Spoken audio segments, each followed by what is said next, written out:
Hello बच्चों, आइए हम फ्यूचर परफेक्ट टेंस का अध्ययन करते हैं। तो सबसे पहले फ्यूचर परफेक्ट टेंस के पॉजिटिव सेंटेंसेस यानी सकारात्मक वाक्यों को हम देख लेते हैं। यहाँ पे पहला है, डाकिया अब तक डाक बांट चुकेगा। दूसरा है, अंधेरा होने से पूर्व मैं सब प्रश्न हल कर चुकूँगा। तीसरा है, राम के आने से पूर्व मैं पढ़ चुकूँगा। अगला वाक्य है, डाक निकलने से पूर्व हम लिख चुकेंगे। तो यहाँ पर एक चीज़ ध्यान दीजिएगा कि जितने भी वाक्य हैं उनके अंत में चुकेगा या फिर चुकूँगा या चुकेंगे आया हुआ है।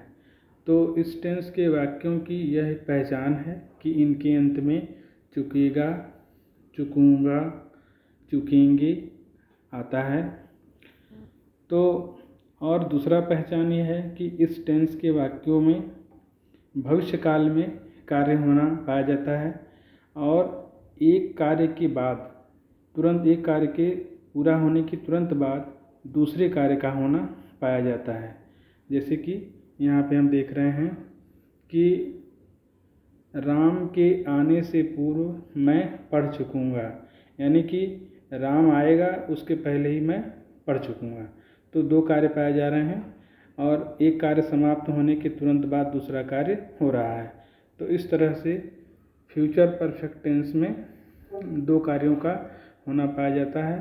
भविष्य में दोनों कार्य होते हैं और एक कार्य के समाप्त होने के तुरंत बाद दूसरा कार्य होता है और इनके वाक्यों के अंत में चुकेगा, चुकूँगा, चुकेंगे आदि शब्द अवश्य आते हैं। तो यह इनकी पहचान हो गई। अब आइए देखते हैं कि फ्यूचर परफेक्ट टेंस के वाक्यों का अनुवाद कैसे करते हैं। तो इन वाक्यों में जो कार्य पहले हो जाता है उसका अनुवाद फ्यूचर परफेक्ट टेंस में करते हैं और जो कार्य बाद में होता है उसका प्रेजेंट इंडेफिनिट टेंस में करते हैं। तो यहाँ पर जो है फ्यूचर परफेक्ट टेंस में अनुवाद के लिए क्या करते हैं कि सबसे पहले कर्ता लिखते हैं। कर्ता के बाद कर्ता के अनुसार शैल हैव या फिर विल हैव लगाते हैं और उसके पश्चात वर्ब की थर्ड फॉर्म लगाते हैं।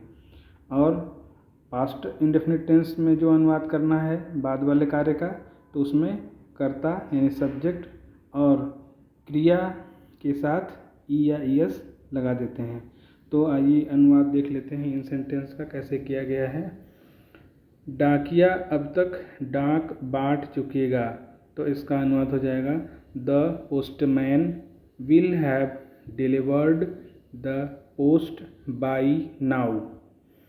अगला वाक्य देखते हैं, अंधेरा होने से पूर्व मैं सब प्रश्न हल कर चुकूँगा। तो इसका अनुवाद देखते हैं, I shall have solved all the questions before it is dark. ये हो गया। अगला वाक्य देखते हैं, राम के आने से पूर्व मैं पढ़ चुकूँगा। तो इसका अनुवाद हो जाएगा, I shall have read before Ram comes. Read का थर्ड फॉर्म रेड होता है, तो यहाँ पे रेड पढ़ेंगे तो अनुवाद हो जाएगा, I shall have read before Ram comes. Read के तीन फॉर्म होते हैं। फर्स्ट फॉर्म होता है रीड, सेकेंड फॉर्म रेड और थर्ड फॉर्म भी रेड। Read, read, read. तो यहाँ पर चूँकि थर्ड फॉर्म पढ़ा जाएगा तो इसको रेड पढ़ेंगे, जबकि तीनों की स्पेलिंग एक ही जैसी है। अगला वाक्य देखते हैं, डाक निकलने से पूर्व हम लिख चुकेंगे। तो इसका अनुवाद हो जाएगा, we shall have written before the mail goes out. तो इस तरह से इन वाक्यों का अनुवाद करते हैं। अब आइए निगेटिव सेंटेंसेस यानी कि नकारात्मक वाक्यों का अनुवाद देख लेते हैं। तो नकारात्मक वाक्य बनाने के लिए जो पॉजिटिव सेंटेंस बनते हैं उनमें विल के बाद नॉट या फिर यदि वाक्य में शैल आता है तो शैल के बाद नॉट लगा देते हैं तो नकारात्मक वाक्य बन जाते हैं। जैसे कि उदाहरण के रूप में देख लेते हैं, गाड़ी आने से पहले आप स्टेशन नहीं पहुंच चुकेंगे। तो इसका हो जाएगा अनुवाद, you will not have reached the station before the train arrives. इसी प्रकार अगला वाक्य देख लेते हैं, जब तुम यहाँ आओगे तब मैं सैर नहीं कर चुकूँगा। तो इसका अनुवाद हो जाएगा, when you come here I shall not have take a walk. या फिर इसको इस प्रकार भी बना सकते हैं, यह भाग आगे कर सकते हैं, I shall not have taken a walk when you come here. और ऊपर वाले में था, when you come here I shall not have taken a walk. तो दोनों बात एक ही है, सिर्फ आगे पीछे वाक्यों को कर दिया गया है। अगला वाक्य देखते हैं, रात्रि आने से पहले जहाज रवाना नहीं हो चुकेगा। तो इसका अनुवाद देखते हैं, the ship will not have started before the night comes. तो इस प्रकार से नेगेटिव सेंटेंसेस का अनुवाद किया जाता है। आइए अब फ्यूचर परफेक्ट टेंस के इंट्रोगेटिव सेंटेंसेस यानी कि प्रश्नवाचक वाक्यों को देख लेते हैं। तो पहला वाक्य है, क्या मार्च समाप्त होने से पहले वर्षा हो चुकेगी। तो यहाँ पे ध्यान दीजिएगा कि वाक्य क्या से शुरू हो रहा है। तो जब वाक्य क्या से शुरू हो तो वाक्य के अनुवाद के समय विल या शैल कर्ता के अनुसार जो भी उपयुक्त हो उसको सबसे पहले लिखते हैं। तो यहाँ पे अनुवाद हो जाएगा, will it have rained before March ends.